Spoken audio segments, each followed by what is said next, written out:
అతని భవిష్యత్తుని మనం చూడం. గతాన్ని మాత్రమే మనం ఎరుగు ఉండగలం, కానీ భవిష్యత్తును మనం ఎరగలేం. కానీ దేవుడు భవిష్యత్తును కూడా ఎరుగును.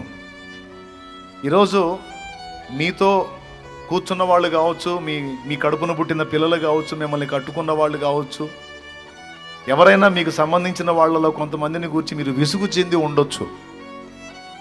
వీడు చస్తే బాగుండు, ఏమి చస్తే బాగుండు అనే ఇరిటేషన్ నీకు వచ్చి ఉండొచ్చు నీ వారిని బట్టి. కానీ నీకు తెలుసా, ఏమో దేవుడు వారిని ఏర్పరచుకొని ఉన్నాడేమో.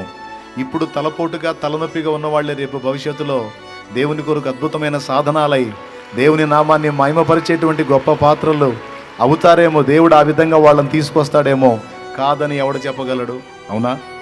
అందుకే మన కర్తవ్యం ఏంటంటే, మన ఇంటి వాళ్ళు కానీ, మన సమాజ వ్యక్తులు కానీ, బయట వాళ్ళు కానీ, మనకు దేవుడు దృష్టిలోనికి తీసుకొచ్చిన వాళ్ళని దేవుని చేతికి అప్పచెప్పటమే మన పని.